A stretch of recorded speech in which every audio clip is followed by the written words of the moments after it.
BNP chairperson ও 3 বারের সাবেক প্রধানমন্ত্রী বেগম খালেদা জিয়া রাজধানীর এভার কেয়ার হাসপাতালে সিসিইউতে নিবিড় পর্যবেক্ষণেই চিকিৎসাধীন রয়েছেন। দলের শীর্ষ নেতারা জানিয়েছেন তার শারীরিক অবস্থা এখনও স্থিতিশীল নয়, তবে তিনি জ্ঞান রাখছেন এবং কাছের মানুষদের চিনতে পারছেন।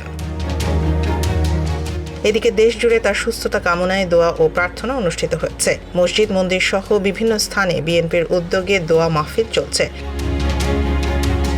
খালেদা জিয়ার চিকিৎসার খোঁজ খবর রাখছেন প্রধান উপদেষ্টা অধ্যাপক ডক্টর ইউনূসও। তিনি সর্বোচ্চ চিকিৎসা নিশ্চিত করতে সংশ্লিষ্টদের নির্দেশ দিয়েছেন। মাঝরাতে হাসপাতালে গিয়ে তার অবস্থা দেখেছেন আইন উপদেষ্টা অধ্যাপক আসিফ নজরুল ও প্রধান উপদেষ্টার বিশেষ সহকারী মনির হায়দার।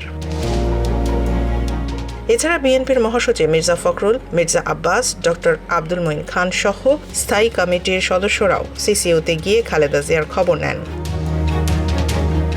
চিকিৎসকদের মতে প্রায় ৮০ বছর বয়সী খালেদা জিয়া জটিল কিছু সমস্যায় ভুগছেন এবং উন্নত চিকিৎসাই এখন সবচেয়ে জরুরি।